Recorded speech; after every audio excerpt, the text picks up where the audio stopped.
video ini dimulai, pastikan kamu sudah mengklik tombol like, subscribe, lonceng, dan share ke teman-teman.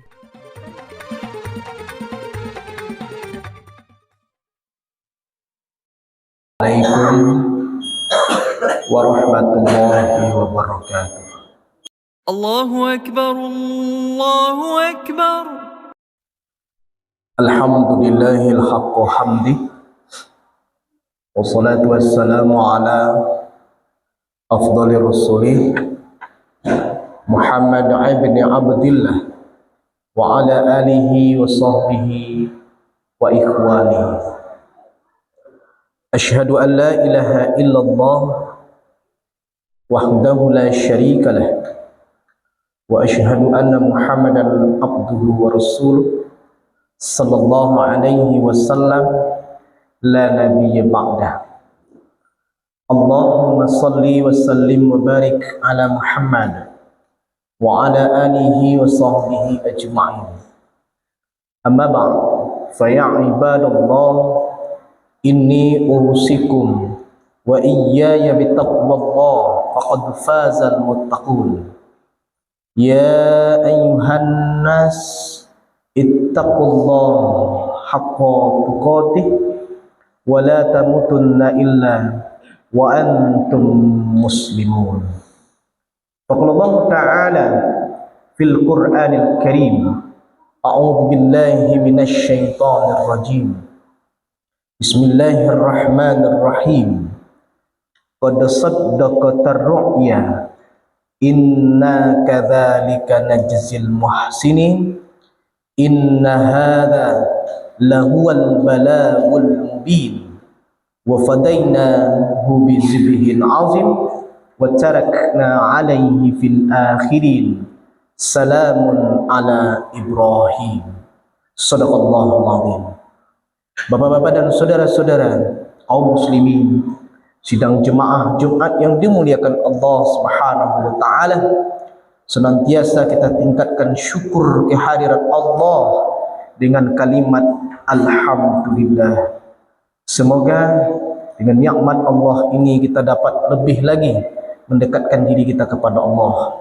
Kemudian salawat dan salam buat Nabi besar kita Muhammad sallallahu alaihi wasallam dengan intent kata Allahumma salli ala Muhammad wa ala ali Muhammad. Bapak-bapak dan saudara-saudara kaum muslimin, jemaah Jumat yang dimuliakan Allah Subhanahu wa taala, pada waktu yang sangat relatif singkat ini khatib akan membahas tentang hakikat berkurban. Apa sebenarnya hakikat berkurban itu? Jemaah Jumat, kita semua ini adalah sekelompok orang-orang yang hina di hadapan Allah. Kita ini adalah sekelompok orang-orang yang penuh salah dan dosa di hadapan Allah Subhanahu wa taala.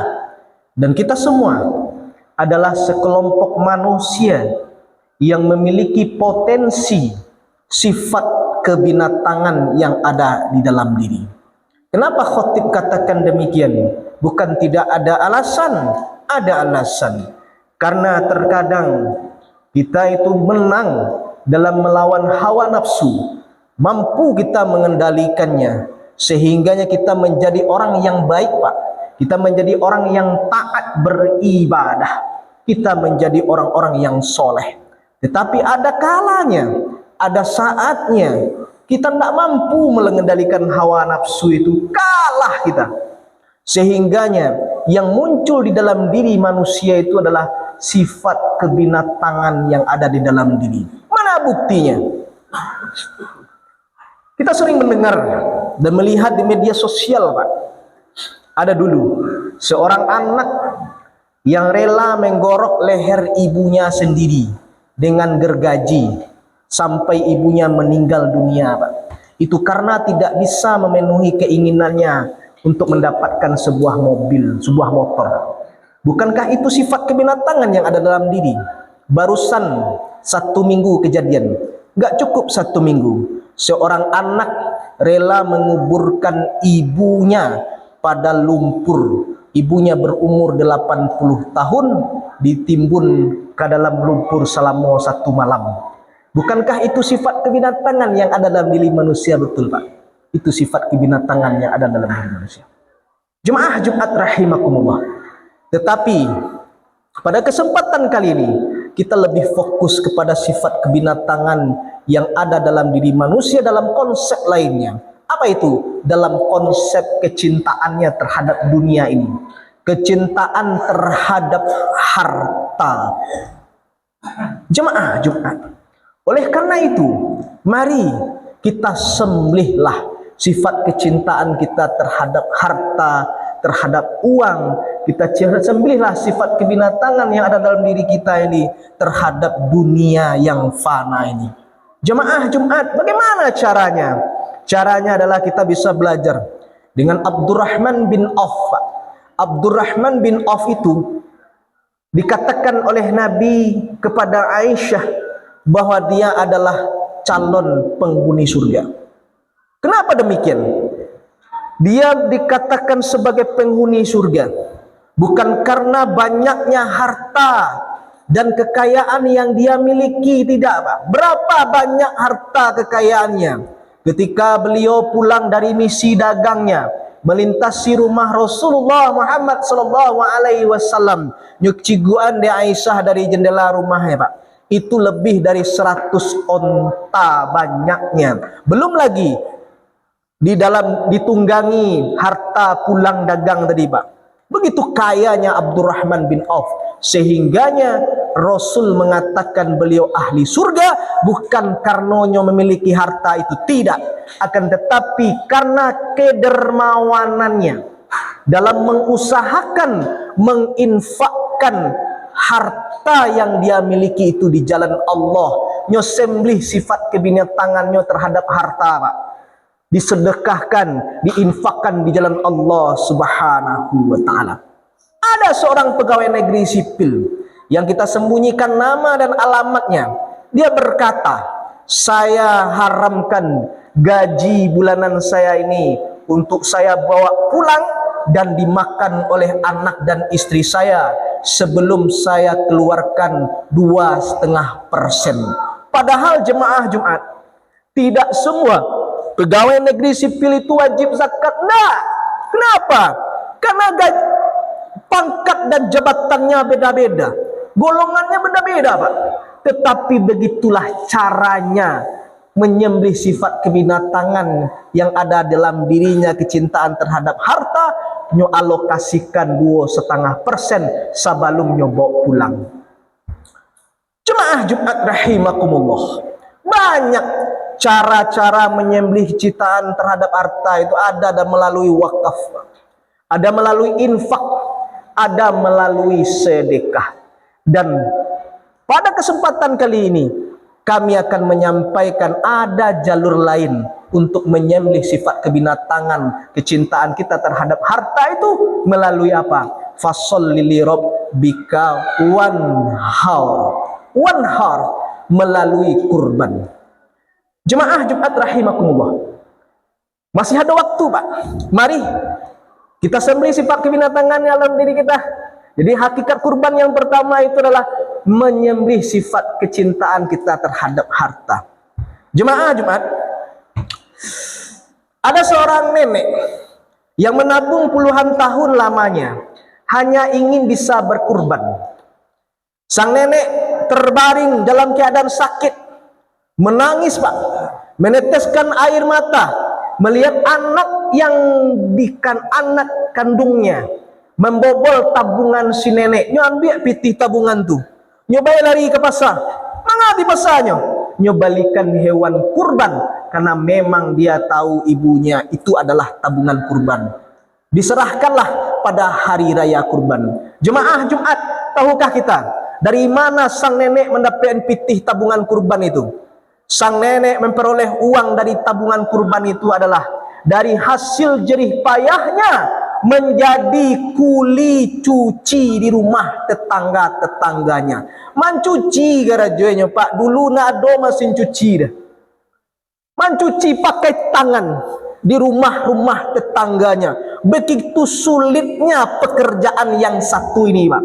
Tetapi setiap kali dia menerima upah dari cucian tadi, nyosembli sifat kebinatangan yang ada dalam dirinya, disembli sifat kecintaannya terhadap harta dengan cara mengalokasikan rupiah demi rupiah untuk dijadikan sebagai peserta tabungan kurban. Walaupun sang nenek hanya bisa berkurban di penghujung usianya, tetapi setiap rupiah yang telah dia masukkan itu, yang dia sisihkan itu, sudah dicatat sebagai ibadah kurban. Jemaah Jumat rahimakumullah, mari Pak, kita penuhi daftar peserta kurban di masjid kita ini sepanuh-panuhnya, Pak. Kita sembelilah sifat kecintaan kita terhadap harta. Jemaah Jumat, kalau tidak pernah terlintas di dalam pikiran kita untuk berkurban karena menganggap diri masih miskin, maka yakinlah selamanya kita akan menjadi orang miskin, Pak. Kalau tidak pernah taniya di dalam hati kita untuk berkurban di tahun ini karena menganggap gaji masih belum cukup, maka yakinlah Bapak dan saudara-saudara, salamonyo gaji awak tu ndak pernah cukui-cukui loh, Pak. Kalau tidak pernah terlintas di dalam pikiran kita, taniya di dalam hati kita untuk berkurban karena menganggap kebutuhan ini, kebutuhan itu masih mendesak, maka yakinlah Pak, selamanya kebutuhan ini dan itu akan terus-terus mendesak sehingga kita juga tidak pernah berkurban.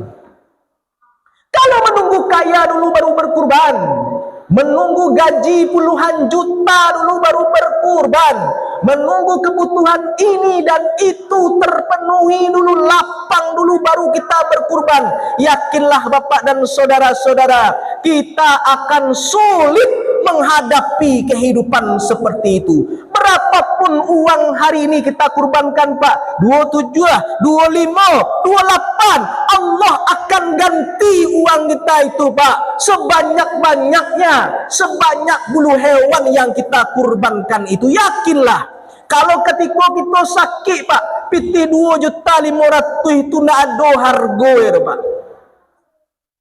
Dibawa ke dokter, Pak, sabantabi katanya, Pak. Apalagi dibawa ke daerah Pai Barube, sabanta tak cukup, Pak. Oleh karena itu, mari kita kurbankan. Kita menjadi peserta kurban, buktikan sebagaimana seorang nenek membuktikan.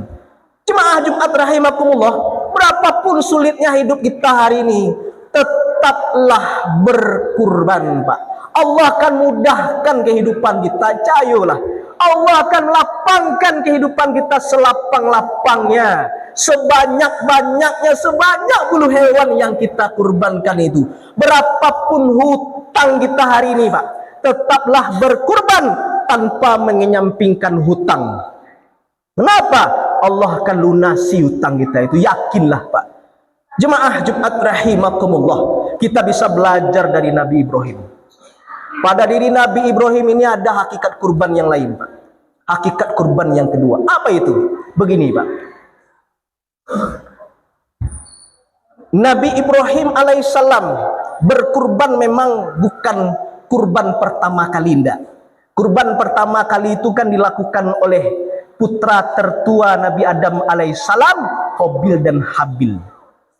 Itu terus berlanjut hingga generasi ke generasi, namun ada terjadi penyimpangan. Apa penyimpangannya, Pak?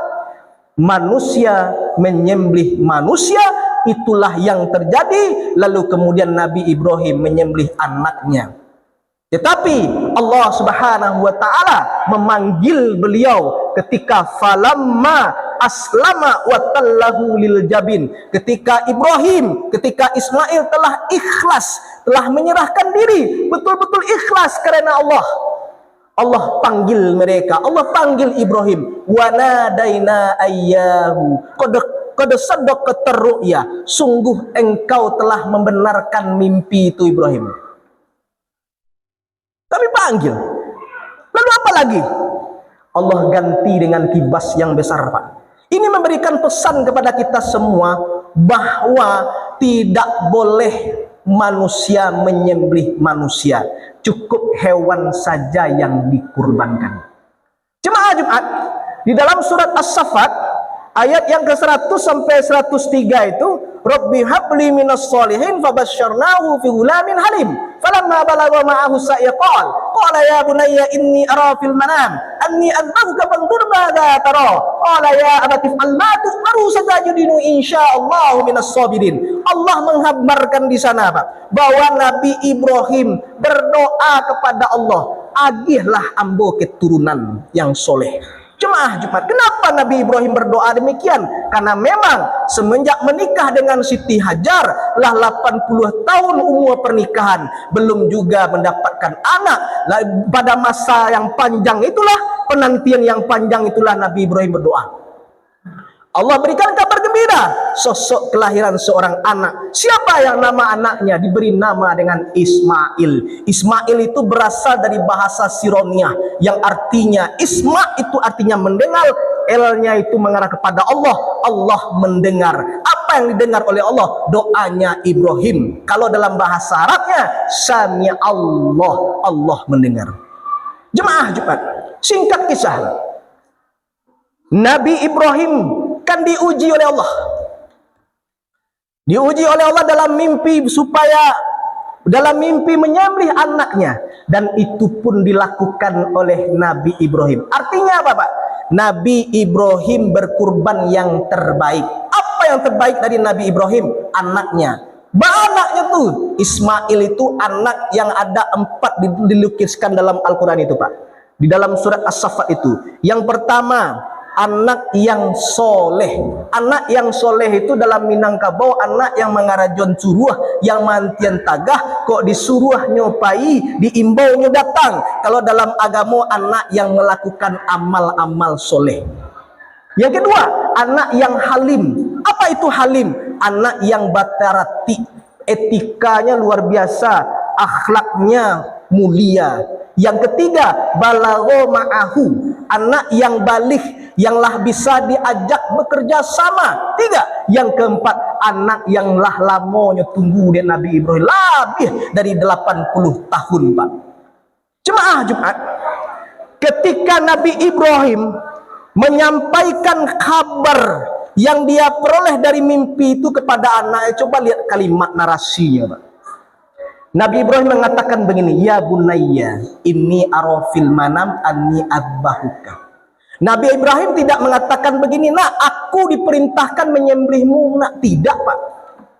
Tidak ada itu kecil Nabi Ibrahim deh. Tetapi kata Nabi Ibrahim, ya bunayya inni ara fil manam anni adbahuka. Wahai anakku, sesungguhnya bapak bermimpi bahwasanya ayat bapak menyembelihmu. Bermimpi menyembelihmu, bukan dikatakan ayah diperintahkan menyembelihmu. Tidak Pak.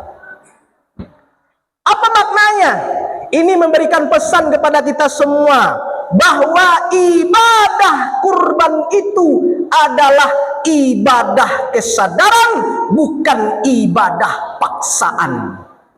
Kalau paksaan Pak, pasti bunyinya adalah ayah diperintahkan menyembelihmu. Pasti itu disampaikan Nabi Ibrahim. Tetapi tidak, ayah bermimpi menyembelihmu.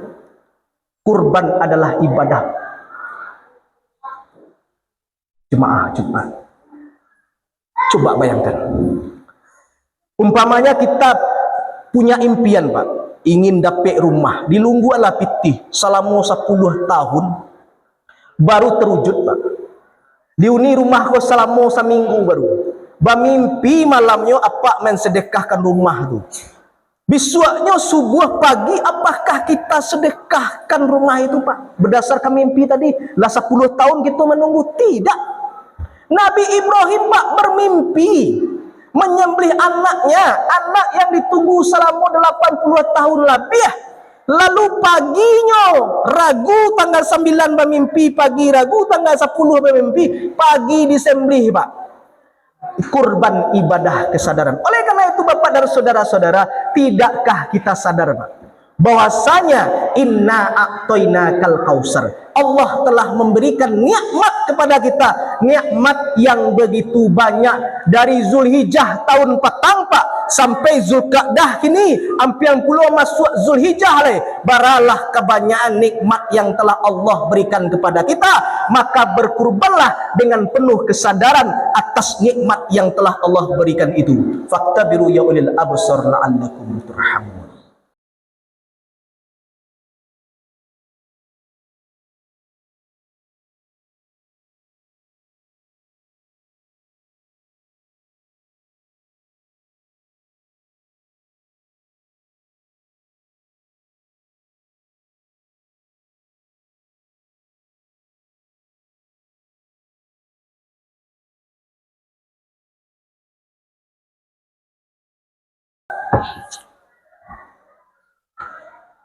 Alhamdulillahi Rabbil Alamin. Salatu wassalamu ala asrafil anbiya wal mursalin wa ala alihi wa sahbihi ajma'in.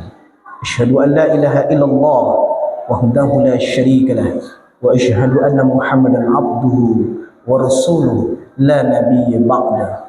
Allahumma salli wa sallim wa barik ala Muhammad wa ala alihi wa sahbihi ajma'in. Amma ba'du. Faya ibadallah, inni usikum wa iyaya bittaqwallahi faqad fazal muttaqun. Ya ayyuhan nas ittaqullaha haqqa tuqatih wa la tamutunna illa wa antum muslimun. Faqala Allah ta'ala fil Qur'anil Karim, a'udzu billahi minasy syaithanir rajim. Bismillahirrahmanirrahim. Wal 'ashr innal insana lafi khusr illa alladhina amanu wa 'amilus solihat wa tawassaw bil haqq wa tawassaw bis sabr. Innallaha wa malaikatahu yusalluna 'alan nabi ya ayyuhalladhina amanu sallu 'alaihi wa sallimu taslima. Allahumma salli 'ala Muhammad wa 'ala ali Muhammad kama sallaita 'ala Ibrahim وعلى آل إبراهيم وبارك على محمد وعلى آل محمد كما باركت على إبراهيم وعلى آل إبراهيم في العالمين إنك حميد مجيد. اللهم اغفر للمسلمين والمسلمات والمؤمنين والمؤمنات الأحياء منهم والأموات برحمتك يا الله يا أرحم الراحمين. اللهم اغفر لنا ذنوبنا ولوالدينا وارحمهم كما ربونا صغارا. اللهم حاسبنا حسابا يسيرا. اللهم انصر إخوانا في فلسطين. اللهم انصر إخوانا في فلسطين. اللهم انصر إخوانا في فلسطين. اللهم انصر إخوانا في كل مكان. ربنا آتنا في الدنيا حسنة وفي الآخرة حسنة وقنا عذاب النار. عباد الله إن الله يأمر بالعدل والإحسان وإيتاء ذي القربى وينهى عن الفحشاء والمنكر والبغي يعظكم لعلكم تذكرون ولذكر الله أكبر.